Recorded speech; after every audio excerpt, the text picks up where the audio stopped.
Hello viewers, in this video I'll show you how to fix Google Gemini Nano Banana not working problem.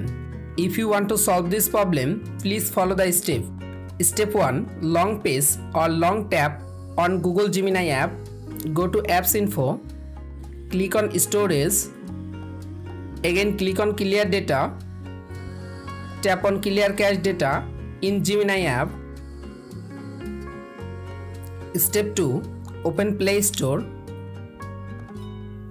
Go to Search. Search Gemini app.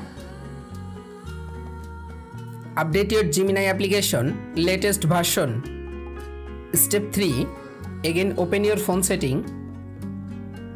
Search Wi-Fi.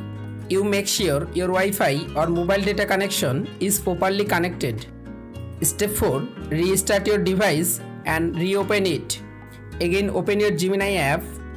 You can follow all of the steps to fix Google Gemini Nano Banana not working problem. If this video helpful for you, please subscribe our channel and like this video.